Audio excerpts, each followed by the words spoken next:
Halo, selamat datang di channel YouTube aku. Perkenalkan, nama aku Dila Amalia Rabiha dari kelas E4 jurusan Manajemen STI STMI Bandung. Di video kali ini, aku akan mempresentasikan mengenai materi komunikasi bisnis. Apa itu materi komunikasi bisnis? Yuk langsung simak videonya.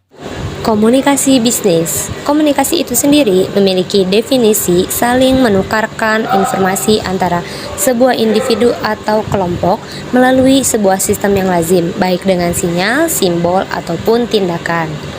Sedangkan bisnis itu sendiri memiliki definisi pekerjaan seseorang atau suatu aktivitas kelompok yang mendatangkan penghasilan atau keuntungan.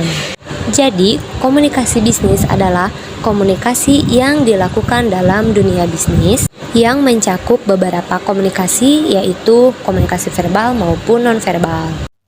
Tujuan komunikasi bisnis itu sendiri yang pertama, informing atau memberikan informasi kepada yang berkaitan dengan dunia bisnis. Yang kedua, persuading atau memberikan persuasi kepada pihak lain agar sesuatu yang disampaikan dapat dipahami. Yang ketiga, kolaborasi atau kerjasama bisnis dengan pihak lain. Kemudian ada perencanaan pesan bisnis. Perencanaan pesan bisnis adalah proses komposisi penyusunan pesan bisnis. Nah, prosesnya itu sendiri ada perencanaan tujuan audiens, ide, saluran, pengorganisasian ide, membuat draft, merangkai kata atau kalimat atau paragraf, dan merevisi. Dalam merencanakan suatu pesan bisnis, terdapat beberapa tahapan yang harus dilakukan oleh komunikator atau penyampai pesan. Yang pertama, penentuan tujuan. Yang kedua, analisis audiens. Yang ketiga, penentuan ide pokok. Dan yang terakhir, seleksi saluran dan media komunikasi.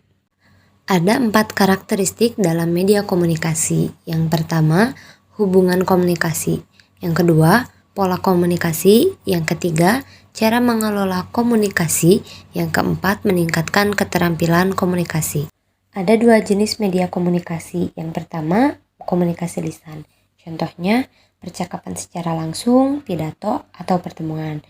Yang kedua, ada media komunikasi tulisan. Contohnya, surat-surat, memo, laporan proposal, dan lainnya. Keberhasilan komunikasi dalam suatu organisasi merupakan aset penting bagi pencapaian sasaran atau tujuan organisasi. Hubungan komunikasi itu ada 4. Yang pertama, peran antar pribadi, peran antar informasional, peran keputusan, dan kegiatan pertukaran informasi. Pola komunikasi dikelompokkan menjadi 2. Yang pertama, saluran komunikasi formal, contohnya komunikasi dari atas ke bawah, komunikasi horizontal, dan komunikasi diagonal. Yang kedua, saluran komunikasi informasi. Komunikasi informal cenderung luwes atau fleksibel. Dalam keterampilan merevisi, pesan-pesan bisnis juga harus dimulai dari penulisan draft. Selanjutnya dilakukan penelaahan lebih lanjut sebagai berikut ini. Yang pertama, substansi pesan. Yang kedua, mengedit isi. Yang ketiga, mengedit mekanika atau teknik penulisan. Yang keempat, mengedit format dan layout. Sedangkan untuk pesan-pesan bisnis lisan yaitu 1. Substansi pesan, kedua, pengorganisasian pesan, yang ketiga, gaya bahasa. Pesan rutin dan positif. Yang pertama, strategi penulisan pesan untuk pesan-pesan positif. Strategi ini diminta untuk pendekatan secara langsung. Yang kedua, pesan-pesan good news atau goodwill adalah pesan yang memberikan kesan positif dan menyenangkan kepada pihak lain. Yang ketiga, menulis jawaban positif.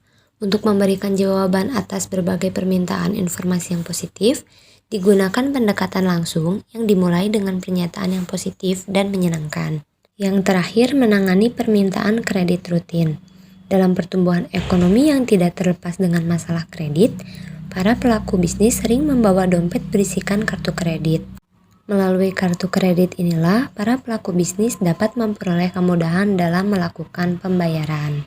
Baik, sekian pemaparan materi yang dapat saya sampaikan.